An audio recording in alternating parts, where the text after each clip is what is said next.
মালদার গাজলে কৃষকদের দেবতা বলরামের পুজোতে ভক্তদের ভিড়।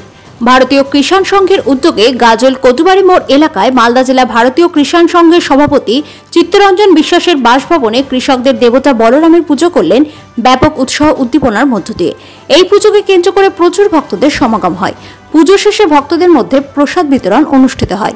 এখানে উপস্থিত ছিলেন ভারতীয় কিষাণ সংঘের মালদা জেলা সভাপতি চিত্তরঞ্জন বিশ্বাস, সহসভাপতি পরেশচন্দ্র সরকার সহ অন্যান্য অতিথিবর্গ। তারা বলেন, কৃষকদের দেবতা হচ্ছেন বলরাম, তাই বলরামের জন্মদিনে বলরামের পুজো অনুষ্ঠিত হলো।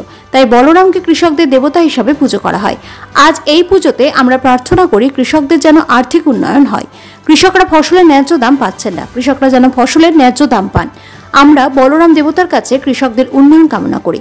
কৃষক হচ্ছে দেশের ভবিষ্যৎ। কৃষক ভালো থাকলে আমরা সবাই ভালো থাকতে পারবো। কৃষকরা কত কষ্ট করে ফসল উৎপাদন করেন, সেই ফসলের দাম যদি তারা না পান, তাহলে কৃষকরা কি করে ফসল উৎপাদন করবেন?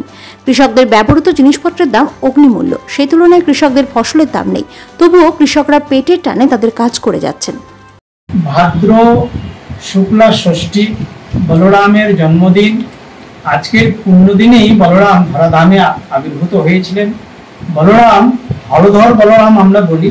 তিনি লাঙল কাঁধে তুলে নিয়েছিলেন। সারা দেশে কৃষি ব্যবস্থার উন্নতির জন্য তিনি লাঙল তুলে নিয়েছিলেন। তিনি কৃষকদের দেবতা। আজকে ভারতীয় কিষাণ সংঘের পক্ষ থেকে আমরা তাই বলরাম পুজো করছি। এই পুজো গোটা ভারতবর্ষব্যাপী যেখানে যেখানে ভারতীয় কিষাণ সংঘ আছে সেই পূজা তারা পালন করছে। পাথর ছাড়াই প্রতিকার সম্ভব। মালদার প্রাচীনতম ভৃগু বংশ জ্যোতিষী পণ্ডিত এস শাস্ত্রী। দাম্পত্য সমস্যা, বিবাহে বাধা, ব্যবসায় অবনতি, পরীক্ষায় অকৃতকার্যতা, ভাগ্য গণনা, কোষ্ঠী বিচার, ঠিকুচি গোষ্ঠী এবং মৃত্যু ছাড়া সকল সমস্যার সমাধানের জন্য যোগাযোগ করুন জগদম্বা জ্যোতিষ কেন্দ্র, বিবেকানন্দ স্কুলের পাশে, মালদা। মোবাইল 09730278332 অথবা 09332056956।